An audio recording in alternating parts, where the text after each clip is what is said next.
What's up, guys? Chase Oliver here, bringing you my WWE Elimination Chamber 2015 review. Now, let me tell you guys something. When I heard that WWE was going to have an Elimination Chamber event this year, especially 2 weeks after Payback, I was saying to myself, well, are you crazy, WWE? Come on, you need more time to build for these shows. Yet, the show with the least amount of build was one of the shows I was super excited for. If you guys listen to my preview and predictions podcast, I talked about it, man. I was excited for this show. This is one of the shows where I was like mad that I was working today, and I was like, dang it, I'm going to miss this show. And I haven't felt that way about professional wrestling in a while, where I'm saying, damn it, I'm going to miss the show. So this was kind of refreshing, and I was really excited when I got home from work a little bit early. I was really, really excited. I felt like a kid again. You know, like, oh yeah, I'm going to go see my favorite show. Turned on my Xbox, and I was all ready to watch WWE Elimination Chamber from start to finish. Now, what did I think about the Chamber? Well, let's talk about it right now in this review. I want to say this, though, before I get into the full-fledged match-by-match talk, is this. You know, one of the things that makes WWE the #1 wrestling promotion in professional wrestling is the fact that it has high production values. And that is one of the main arguments that a lot of, you know, whatever you want to call us, WWE fanboys or WWE fans say is that, hey, I like WWE more because it's easier to watch because of the production values. And WWE, if you're #1 in that production values, you have to provide that each and every show. And I felt, at least for me, watching the beginning of Elimination Chamber was fucking hard. And here's the reason why. Because they messed up with the acoustics in the arena. They had the volume in the ring way too damn high and the volume of the crowd way too damn low.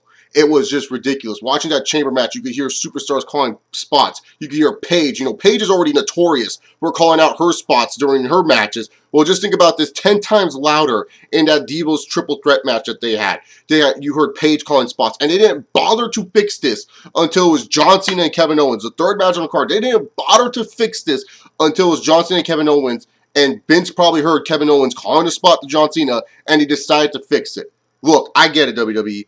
You're not perfect. This was supposed to be a house show that you were turning to a pay-per-view event. I get it.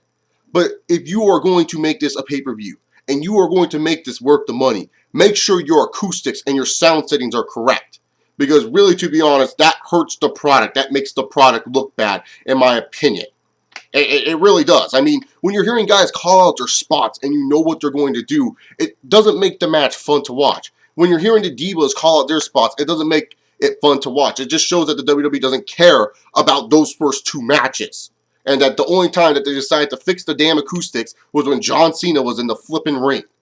And that right there bugged me. And you can even tell that they changed the acoustics. Go watch the John Cena and Kevin Owens match again. You can tell Vince was still playing around with that, or whoever the sound production guy was playing around with that, because the commentary gets higher and lower at random points during the match. There was like one point in the match, JBL, like he's already loud. Just imagine him turned up even more with screaming, "Oh my God, Michael, John Cena, toughest man alive." And it's like, oh my God, can they just turn it down? And they finally did. So I'm not making this up. When I was watching the Chamber, that's what was going on with me. I was hearing a lot of spots being called in the Chamber match, a lot of spots being called in the Divas match, and they didn't start fixing the sound until, you know, the Cena and Owens match. And yes, it did affect my watching of Elimination Chamber. It did. I'm not going to deny it. Like, what I expect from WWE is some of the best production, and they didn't deliver it here. And when it comes to reviewing shows, it's not just what you see on TV. It's everything else as well. You know, pay-per-view sets are added into the review score. You know, the way that the show is presented is added to the review score, the flow of the show and all that other stuff. Production, like the sound, that is really, really important, is a part of the show. And I just felt that the WWE did a bad job with the sound, at least for the beginning part of the show. Now that I got that little rant out of the way, it's time to actually review the show. We kicked off the show with the Elimination Chamber Tag Team title match. Now, I wasn't one of those guys that thought this was awesome. I thought this match was very botchy. Just being real here, I was not really entertained during this match at all. I was sitting there and I was just like, give me something. And it just felt like every time the WWE tried to give me something in this match, a new team would enter it. And then the flow of the match would just kind of get ruined. And I'm just saying to myself, like, this was my problem with the Elimination Tag Team title match, was that probably way too many people. And there was some stuff that I was questioning what the WWE is doing. Like, why in the hell is the Ascension getting 2 eliminations? What the flip? The hell? Why are the Ascension getting that? Oh my God. But Other than that, the final two teams were correct. It was the primetime players and the New Day. My only disappointment with this match is that they didn't really give too much false finishes for the primetime players to make this seem like the primetime players were actually going to win the titles. No, instead they kind of rushed the ending and we got the New Day retaining. And it didn't really make me interested into seeing the New Day versus primetime players feud down the line. When it comes down to the Divas Triple Threat match, oh my god. These girls did not want to take a break. There's moments in wrestling when it's okay not to do a bunch of moves. But here, it was like move, move, move, move, move, move, move, spot, spot, spot, spot, spot, spot, spot, spot, spot, spot. It was like there was no breaks in this match. And that's hard to watch. And especially because, like, I ain't trying to be rude to women here, but you all ain't X Division wrestlers. Y'all ain't the cruiserweight division. It's not like you 5'8", 190-pound men that are doing hurricanranas and stuff where it's like, okay, they can kind of get away with this spotty stuff. You guys are more or less not that athletic. And your guys are going with spot, spot, spot, not even getting people time to rest. People are no-selling such important moves in these women's repertoires. It was just buggy for me, and I just didn't really care for it. In fact, I actually dozed off during this match, and I woke up because Naomi screamed really, really loud, because like I was talking about earlier in my review, the acoustics were higher in the ring, so you could hear what they were saying, and Naomi screamed really loud, and that jolted me up a little bit, and I just saw Nikki hold the title up high in the sky. I just didn't really care for this match. Now, the third match on this card was the match that I was looking forward to the most. Was a match where I was saying, if you were going to say, Chase, would you buy this pay-per-view? It would be for this match alone. And that was John Cena versus Kevin Owens. Champion versus champion. And I was sitting here, and I was wondering, how would this match play out? And at first, I was worried.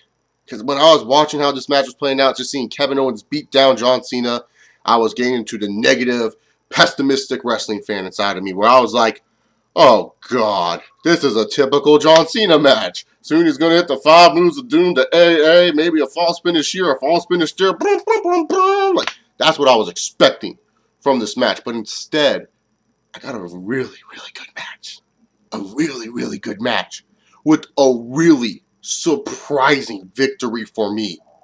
Holy shnikes. Kevin Owens and John Cena. What a good match. I would maybe put it in great if it wasn't for the typical Cena match start. That's just me. I would put it into the great category if it wasn't the typical Cena match start. But to me, this was a really, really good match. And definitely the match of the night when it comes down to what you're going to witness from Elimination Chamber. If there's one match you should watch, it is this one right here. And boy, I'm still shocked at what I saw. When Cena was doing his little clothesline act and when Kevin Owens hit him with the pop-up powerbomb, I was like, no way. Cena's going to kick out. We're going to get an AA. Boom, boom, boom, boom. No. 1, 2, 3. Cena lost. But this is not like the usual Cena loss. It wasn't like Kevin Owens hit Cena in the balls or grabbed a steel chair when the referee wasn't looking to hit him or beat up John Cena's dad in the crowd or any of that little John Cena BS we normally get when it comes to a John Cena finish. No, it was like John Cena actually lost the match clean. There was no integral BS. There wasn't the announcers hyping up that, oh, you got to think how Cena's feeling because, you know, he ruptured his penis before he entered the ring tonight. You know, there was no random John Cena injury that hinders Cena from being 100% to never give up. No, it was Kevin Owens actually beat John Cena. And I'm sitting here, and I'm like, smiling. And I'm just saying to myself, why couldn't you do this more with John Cena? This is what you need with the John Cena character. A character like a Kevin Owens who he can't overcome. That's the problem with John Cena's character, is that he always overcomes some way, somehow, in every situation. And I liked that this match told the story that it was pretty much that John Cena couldn't overcome this obstacle. I liked Kevin Owens' promo after the match. I liked this match. And I like that they're having a rematch at WWE Money in the Bank. Because let's face it, do I agree it's way too early for a rematch between these two? Absolutely. They should be building this up all the way to a goddamn SummerSlam. I totally agree with that argument. But here's the thing.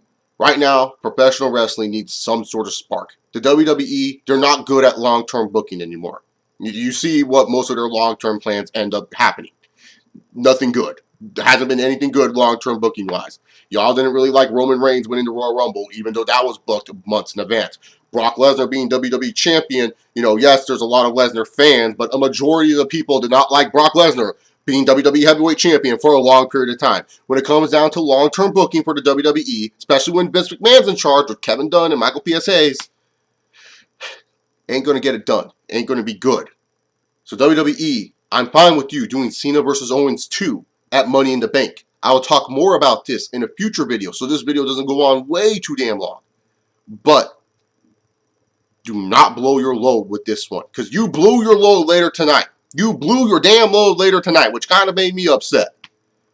And that's the thing that you get from WWE. You get the good, the bad, and the ugly. The ugly were the first 2 matches. The good is Cena versus Owens. And then the bad, well, that's the rest of the card. Neville versus Bo Dallas was just Bo-rific. I don't know what to say about it, really, to be honest, because I didn't care. I was just too busy tweeting random stuff saying, oh my god, I can't believe Kevin Owens beat Cena clean. I didn't really care about Neville versus Bo Dallas. Neville got the win. I felt Bo Dallas should have won here, but it is what it is. The IC title. Avoid. I'm not even going to break down this match. I'm not even going to talk about what I didn't like about this match, because something happened at the end of this match that made me extremely happy. But talking about it will make me really, really pissed off and really, really sad. I'm happy Mark Henry's back. That's cool. Cool with that. But really, to be honest, avoid this Elimination Chamber match. The one thing that I loved about this match, because when I saw Sheamus and Ryback were the final 2, you know, I like Sheamus. I think WWE should go far with him as a heel and all that other stuff. I really do like him. But there's one wrestler that you guys know I love more than damn Sheamus. You guys know he is part of the Chase Oliver boys with Randy Orton, the Cockfist, Neville, and also our new Intercontinental Champion, Ryback. You guys know I'm a huge freaking Ryback fan. I've been supporting this motherfucker when he was facing CM Punk for the WWE Championship. I was the one that said, hey, Ryback should maybe win the title at Hell in a Cell. I made a freaking video here on YouTube talking about why Ryback should become WWE Champion. I've been one of the biggest Ryback supporters, Ryback defenders. I've been wanting the big guy to actually have some damn success in this company, and it made me so damn happy to see him win the Intercontinental Championship. You do not understand. There's rare times where I pop in wrestling. Rare times, especially in today's WWE. The last time I really, really popped hard in professional wrestling, other than tonight from what I witnessed, was maybe Seth Rollins winning the title at WrestleMania 31, just because my booking was right. Sasha Banks winning the title was another example. And then afterwards, I'm still trying to think. The Rock beating Cena at WrestleMania 28, I definitely popped very, very loud. So it's rare for me to really get, you know, pops in professional wrestling. But when Ryback finally won a singles title, I was so dang happy. I mean, that Elimination Chamber match was fucking doo-doo. But here's a guy in Ryback that I've been supporting for a long time. And he finally did it. He finally got a singles title. I mean, here's a guy in Ryback that a lot of you guys kind of feel like the WWE screwed over, messed up on, felt that he deserves better in his career. And I hope the WWE does their best booking Ryback as the Intercontinental Champion, because he's a guy that I can view being a pretty dang good Intercontinental Champion for them. If booked correctly, I feel like he can have the good feuds, and I feel like he could be an interesting character with the belt. I hope they do well with Ryback as the IC Champion, and I'm happy that the big guy is the IC Champion. Anytime the Chase Oliver boys are holding the titles, I'm all fine with that, baby. I'm all good with that. And I'm happy Ryback's the IC Champion. Now we just got to get Cockfist as the WWE Heavyweight Champion. Maybe throw the US title on Neville. I don't know, give Randy Orton like some random Randy Orton belt because Randy Orton's awesome. I don't know, but I'm happy Ryback's the IC Champion. Really, really, really am. I just hope the WWE books him correctly. Don't book him like all your other IC Champions where they become champion, they lose every week. Book him like a monster. Make him feel indestructible. That is what I want to feel when I look at Ryback. You know, I like that WWE is giving Ryback mic time. But the one thing I don't like about the Ryback character, he's like, inspiration and positivity. You guys are greatest. Like, I don't like crying Ryback. I want the Ryback that I feel the intensity that I see in the ring. That I want the Ryback that is just saying this to me. Feed me more. Feed me more. Feed me more. That's what the Ryback I want to see. on my television set. So right now you can tell, right? I'm happy. I'm happy. This is a rare sight that you guys barely see on here. It is a Chase Oliver smile about professional wrestling. I mean, yeah, you guys see it when Randy Orton's champion, but an actual legit smile, not one of my sarcastic laughing smiles because I'm laughing at something stupid that the WWE did. It's an actual happy smile. Because I see John Cena lose clean tonight and my boy Ryback wins the title. I said on Twitter, freaking Dean Ambrose wins the WWE Heavyweight Championship tonight. I'm going to explode in happiness, man. Because I'm going to be real here.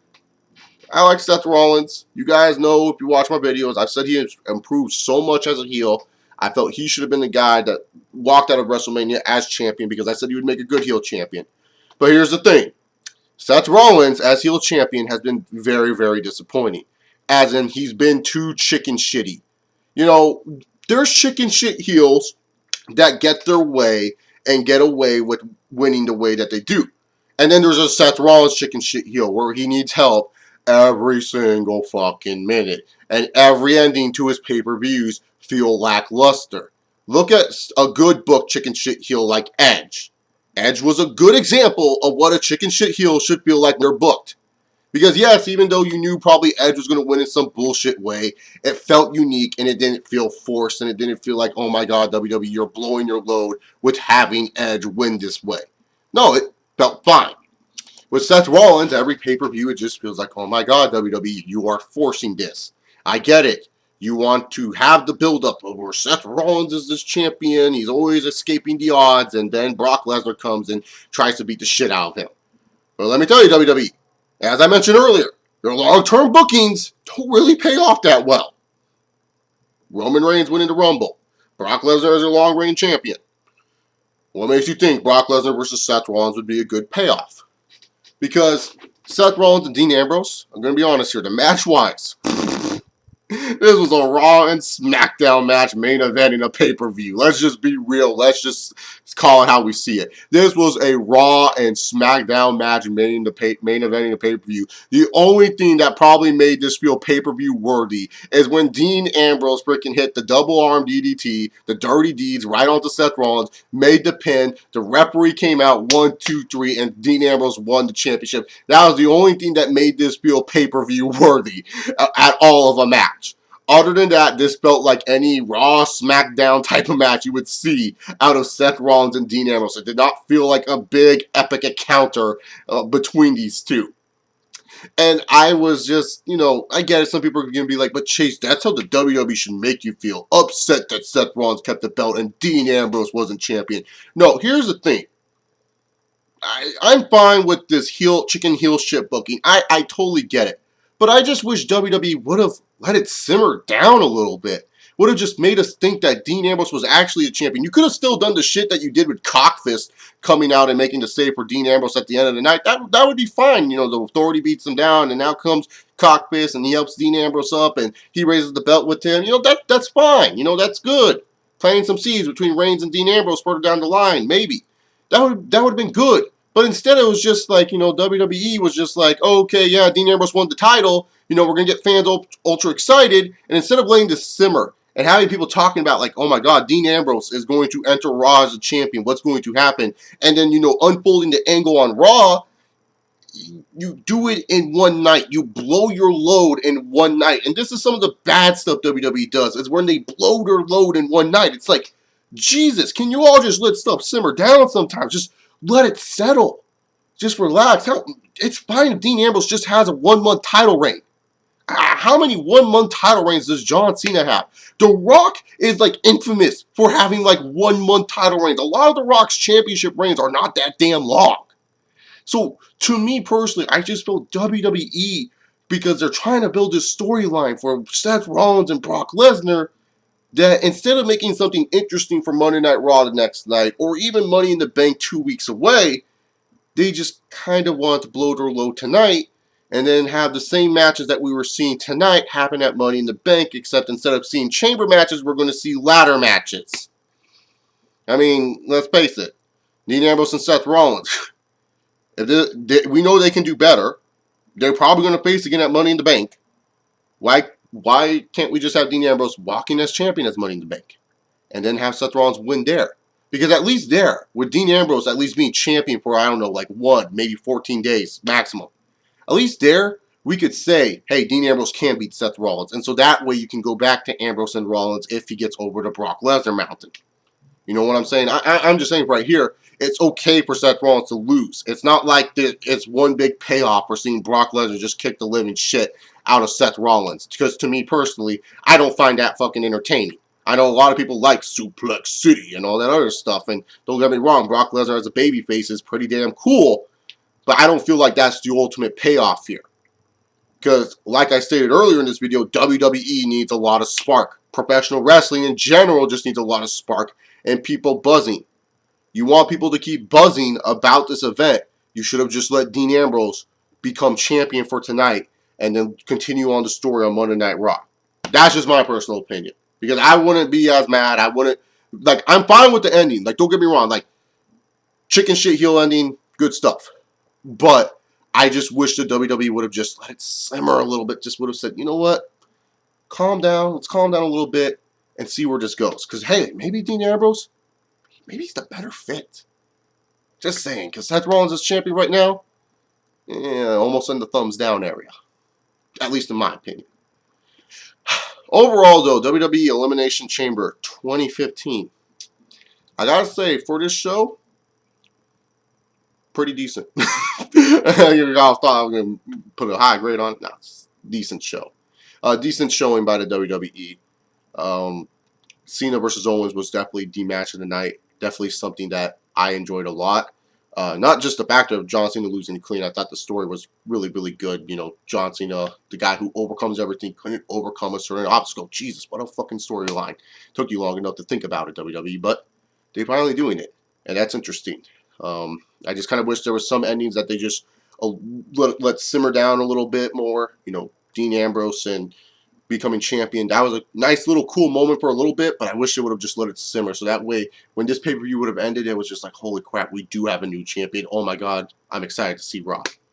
So it was a decent show by the WWE. Both chamber matches were kind of blah. Divas matches, forgettable, like most Diva matches on pay-per-view that are not named NXT takeovers for WWE. And Cena Owens, really the only match that carried this show. Ambrose and Rollins, it's passable at best. But like I said, it felt like a Raw and SmackDown match more than a pay-per-view main event. So a decent show for me by the WWE standards. Anyways, guys, what do you guys think about Elimination Chamber? Did you love this show? Think it was a great show just because John Cena lost clean? Or did you think it was an overall bad show? To me, it was just decent and it definitely brought by. It definitely was a show that made me happy. That's the reason why I gave it decent. You know, if Ryback didn't win the IC title, I would probably call this a bad show. I'm going to be real here. I'm playing the Ryback bias card in this situation. I'm just happy the big guy won a title. Huge Ryback fan. As I mentioned like 8 million times in this video already. Anyways, guys, leave your comments down below what you thought about Elimination Chamber 2015. Follow me on Twitter at ChaseOliver68. Check out, I don't have anything else to plug. Oh yeah, check out the Heel Steven Show and the Team Hill Podcast. Anyways, guys, I'll see you all next time. Enjoy your evening. Peace.